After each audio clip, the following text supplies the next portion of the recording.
Hi hello ನಮಸ್ಕಾರ. ನೀವಿನ್ನು ನಮ್ಮ ಚಾನಲ್ಗೆ ಸಬ್ಸ್ಕ್ರೈಬ್ ಆಗಿಲ್ಲ ಅಂದರೆ ಪ್ಲೀಸ್ ಸಬ್ಸ್ಕ್ರೈಬ್ ಆಗಿ, ಪಕ್ಕದಲ್ಲಿ ಕಾಣೋ ಬೆಲ್ ಐಕನ್ನ ಪ್ರೆಸ್ ಮಾಡೋದ್ರಿಂದ ನಾನು ಹಾಕೋ ವಿಡಿಯೋ ಮೊದಲನೇ ನೋಟಿಫಿಕೇಶನ್ ನಿಮಗೆ ಬಂದು ತಲುಪುತ್ತೆ. ಗಟ್ಟಿಮೇಳ ಭಾಗ 3. ವರ್ಷ ತನ್ನ ಗಂಡನ ಮನೆಗೆ ಮೊದಲ ಹೆಜ್ಜೆಯನ್ನು ಹಿಡಿದಿದ್ದಾಳೆ. ಇದು ಬಲವಂತದ ಮದುವೆ. ಬಾಗಿಲಿನ ಮುಂಭಾಗ ಅಲಂಕೃತವಾಗಿದೆ. ರಂಗೋಲಿಯ ಮಧ್ಯೆ ದೀಪ ಕೂಡ ಹಚ್ಚಲಾಗಿದೆ. ಮಾಲೆಗಳಿಂದ ಅಲಂಕರಿಸಿದ ತೋರಣ ತನ್ನ ಪವಿತ್ರತೆಯನ್ನು ತೋರ್ತಾ ಇದೆ. ನಿಜವಾಗಿಯೂ ಅದು ಹಬ್ಬದ ಸೂಚನೆಯನ್ನು ಕೊಡ್ತಾ ಇದೆ. ಆ ದೊಡ್ಡ ಅರಮನೆ ವರ್ಷಳನ್ನು ಸ್ವಾಗತಿಸೋಕೆ ಕಾಯ್ತಾ ಇದೆ.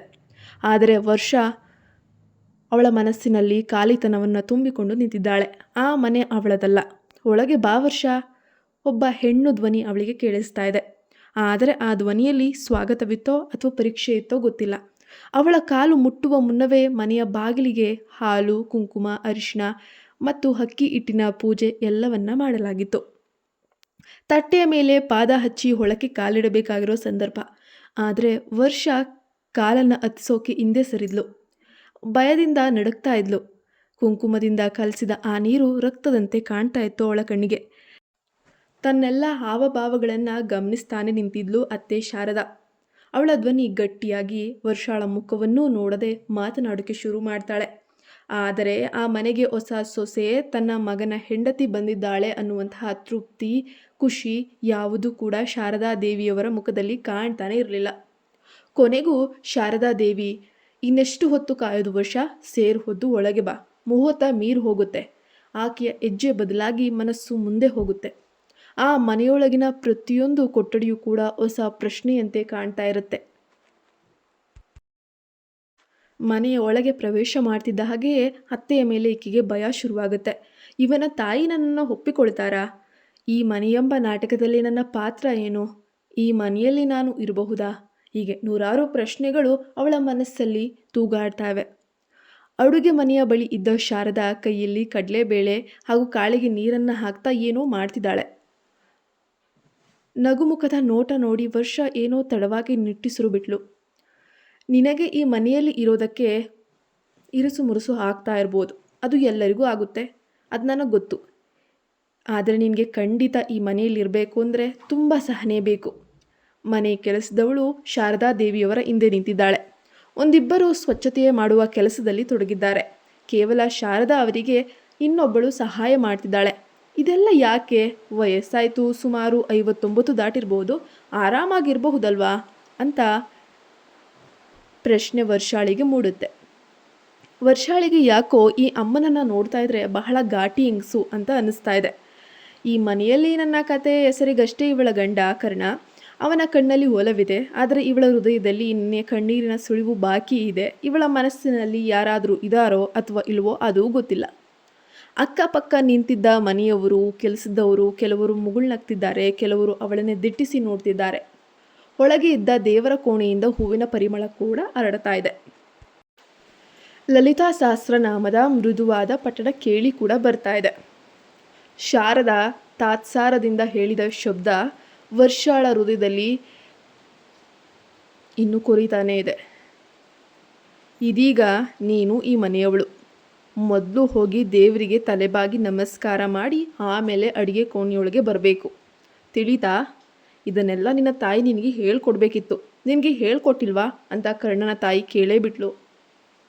ಮೊದಲೇ ದಿನವೇ ಈ ರೀತಿಯ ಮಾತು ವರ್ಷಾಳಿಗೆ ಅರಗಿಸಿಕೊಳ್ಳೋಕೆ ಕಷ್ಟ ಆಗುತ್ತೆ. ಅವಳದು ಧೈರ್ಯ, ಶಿಸ್ತಿನ ಧ್ವನಿ, ಆದರೆ ಉಸಿರನ್ನೇ ನಿಲ್ಲಿಸುವಷ್ಟು ತೀಕ್ಷ್ಣವಾಗಿರುತ್ತೆ ಅವಳ ಮಾತು. ವರ್ಷ ತಲೆಬಾಗಿ ಸರಿ ಅಂತ ದೇವರ ಮುಂದೆ ಕುಳಿತುಕೊಳ್ಳುವಾಗ ವಿಷ್ಣು ಸಹಸ್ರನಾಮ ಮೃದುವಾಗಿ ರೇಡಿಯೋದಿಂದ ಅರಿತಾ ಇದೆ.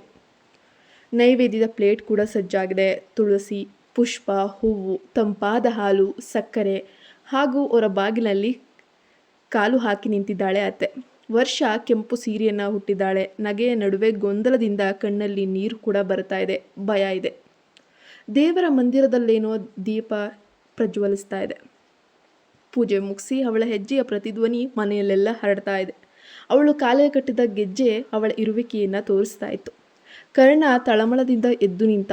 ಆತ ಅವಳ ಕಡೆ ನೋಟವನ್ನು ಹರಿಸಿದ. ಏಕೆಂದರೆ ತನ್ನ ತಾಯಿ ಹೇಗೆ ಎಂಬುದು ಅವನಿಗೆ ತುಂಬ ಚೆನ್ನಾಗಿ ಗೊತ್ತಿತ್ತು. ಅವರದು ಬಲವಂತದ ವಿವಾಹವೇ ಇರಬಹುದು, ಆದರೆ ಅವನಲ್ಲಿ ವರ್ಷಾಳ ಬಗ್ಗೆ ಪ್ರೀತಿ ಮತ್ತು ಸೆಳೆತ ಖಂಡಿತ ಇತ್ತು. ಕರ್ಣನ ಬಗ್ಗೆ ಚೂರೂ ಕೂಡ ಗಮನ ಕೊಡದೆ ಆಕೆಗೆ ಪೂರಾ ಗಮನ ತನ್ನ ಅತ್ತೆಯ ಮೇಲೆಯೇ ಇತ್ತು. ತಾನು ಏನು ತಪ್ಪು ಮಾಡಿಬಿಡ್ತೀನೋ, ಅತ್ತೆ ಕೈಲಿ ಬೈಸ್ಕೊಳ್ತೀನೋ ಅನ್ನುವ ಭಯ ಇತ್ತು. ಶಾರದಾದೇವಿ, ಈ ಮನೆಯ ಕನಕದ ದೀಪವನ್ನೆಲ್ಲ ನೀನೇ ಹಚ್ಚಬೇಕು, ಈ ಮನೆಯ ಸೊಸೆಯೇ ಹಚ್ಚಬೇಕು ಇಂದಿನಿಂದ. ವರ್ಷ ತಲೆಬಾಗಿ ನಿಂತಳು. ಆಕೆ ದೇವರ ಮುಂದೆ ಬೆವರಿನಿಂದ ನಡುಗ್ತಾ ಇದ್ದಾಳೆ. ವರ್ಷ ಸಣ್ಣ ನಗೆಯನ್ನು ಹಾಕಿದ್ಲು. ಆದರೆ ಒಳಗಂತೂ 100 ಪ್ರಶ್ನೆಗಳು, ಸಂಕಟ, ಭಯ. ಶಾರದಾದೇವಿ, ಈ ಮನೆಯಲ್ಲಿ ಸಂಸ್ಕಾರಕ್ಕಿಂತಲೂ ಶ್ರದ್ಧೆ ಮುಖ್ಯ ವರ್ಷ. ಇವತ್ತು ನೀನು ಮೊದಲ ಬಾರಿಗೆ ಮನೆ ಪ್ರವೇಶ ಮಾಡ್ತಿದ್ದೀಯಲ್ವಾ, ನಿನ್ನ ನಡವಳಿಕೆಯೇ ನಿನ್ನ ಅಸ್ತಿತ್ವವಾಗಬೇಕು.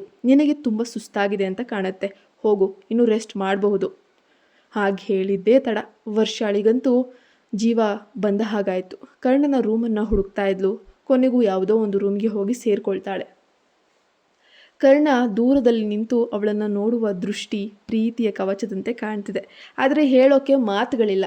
ಅವನಿಗೆ ಈ ಮದುವೆ ಒಲವೇ, ಆದರೆ ಅವಳಿಗೆ ಇದು ಒತ್ತಡ. ಅದೇ ಒತ್ತಡದಲ್ಲೂ ಯಾವುದೋ ಅಜ್ಞಾತ ಸೆಳೆತ ಬಿತ್ತು. ಒಂದಲ್ಲ ಒಂದು ದಿನ ವರ್ಷ ತನ್ನನ್ನು ಒಪ್ಪಿಕೊಳ್ಬಹುದೇನೋ ಅನ್ನೋ ಆಸೆ ಕೂಡ ಇತ್ತು. ವರ್ಷ ಮನೆಗೆ ಮೊದಲ ಬಾರಿಗೆ ಬಂದ ದಿನದ ರಾತ್ರಿ ಹೀಗಿತ್ತು. ಇಂದು ಮೌನದ, ಗೊಂದಲದ, ಭೀತಿಯ ಮತ್ತು ಹೊಸ ಬಂಧದ ಮೊದಲ ಎಳೆ ಬೀರುವ ಗಳಿಗೆ ಅದು. ಎಲ್ಲ ಹೊಸ ಜೋಡಿಗಳಿಗೂ ಏನೋ ಒಂದು ರೀತಿಯ ಖುಷಿ, ಆದರೆ ಇವರಿಗೆ ಮಾತ್ರ ಸಂಕಟ. ಸಂಜೆ ನಿಧಾನವಾಗಿ ಸೂರ್ಯ ತನ್ನ ಕೆಲಸಕ್ಕೆ ರುಜು ಹಾಕುವ ಸಮಯ ಬಂದೇ ಬಿಟ್ಟಿದೆ. ಸುಮಾರು 6:30 ಗಂಟೆ. ಮನೆಯ ಒಳಗೆ ಶಾಂತಿ ಇದ್ರೂ ವರ್ಷಾಳ ಮನಸ್ಸು ಮಾತ್ರ ತಲ್ಲಣದಿಂದ ತುಂಬಿದೆ. ದೇವರ ಮನೆಯ ದೀಪಗಳು ನವದಂಪತಿಗಳಿಗೆ ಆರೈಸಿದ್ರೂ ಕೂಡ ಅವಳ ಮನಸ್ಸು ಶುದ್ಧಗೊಂಡಿಲ್ಲ. ಮನೆಯ ಎಲ್ಲ ಕೆಲಸಗಳು ಮುಗಿದಾಗಿತ್ತು. ಶಾರದಾಳ ಪಕ್ಕದಲ್ಲೇ ಕುಳಿತಿದ್ದಾಳೆ ವರ್ಷ. ಯಾಕೋ ಗೊತ್ತಿಲ್ಲ, ಮೃದುವಾಗಿ ಮಾತಾಡ್ತಿದ್ದಾಳೆ ಶಾರದಾ. ಇದರ ಹಿಂದಿನ ಮರ್ಮ ತಿಳಿದಿಲ್ಲ. ಈ ಮನೆಯಲ್ಲಿ ಪ್ರೀತಿಯು ನಿಯಮವು ಜೊತೆಯಾಗೇ ಸಾಗೋದು, ಒಂದನ್ನು ಬಿಟ್ಟು ಒಂದು ಸಾಗೋದಿಲ್ಲ. ವರ್ಷ ಮಾತ್ರ ಏನು ಮಾತಾಡದೆ ಅವರು ಏನೇ ಹೇಳಿದರೂ ತಲೆಯನ್ನು ಆಡಿಸ್ತಾ ಇದ್ಲು ಅಷ್ಟೆ. ಶಾರದಾ ಅವರು ಮಲಗಲು ತಮ್ಮ ಕೊಠಡಿಗೆ ಹೋಗುವ ಸಮಯದಲ್ಲಿ ಏನೋ ಜ್ಞಾಪಕ ಬಂತು. ಅವರು ಬಾಯಿಲಿ ವರ್ಷ ಅಂತ ವರ್ಷಾಳನ್ನು ಹತ್ತಿರ ಕರೆದ್ರು. ಮತ್ತೇನು ಕಾದಿದೆಯೋ ಗಾಚಾರ ಅಂದುಕೊಂಡು ಬಾಯದಿಂದಲೇ ಅವರ ಬಳಿ ಹೋದ್ಲು ವರ್ಷ. ಈ ಮನೆಯ ದೇವರಿಗೆ ಪ್ರತಿದಿನ ನೈವೇದ್ಯ ಮಾಡುವುದು ವಧುವಿನ ಕರ್ತವ್ಯ. ಇಷ್ಟು ದಿನ ನಾನು ಮಾಡ್ತಿದ್ದೆ, ಇನ್ನು ಮುಂದೆ ನನ್ನ ಸೊಸೆ ನೀನು ಮಾಡಬೇಕು.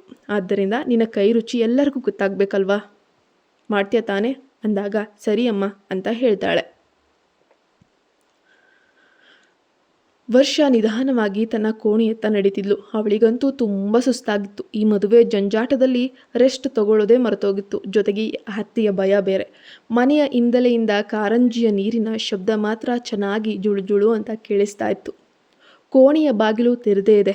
ಆದರೆ ಒಳಗೆ ಹೋದಾದ ಮೇಲೆ ಕತೆ ಏನಾಗಬಹುದು ಎಂಬ ಭಯದಿಂದ ಅವಳು ಹಾಗೆ ಒಳಗೇನೆ ನಿಂತುಕೊಂಡ್ಳು.